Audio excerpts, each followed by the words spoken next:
Hola a todos, bienvenidos al canal. En este video tutorial te mostraré cómo eliminar los compartidos de tu perfil de TikTok.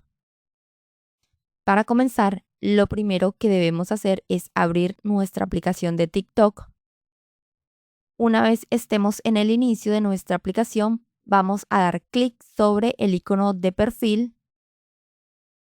En esta sección vamos a seleccionar la opción de compartidos.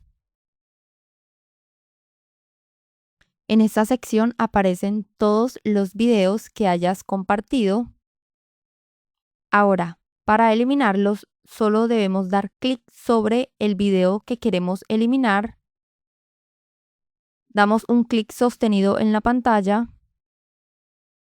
Seleccionamos la opción Eliminar publicación compartida. Dice Eliminando. Y listo. De esta manera tan rápida y sencilla, eliminamos los compartidos de nuestro perfil de TikTok. Hasta aquí este pequeño video tutorial. Espero la información te sea útil.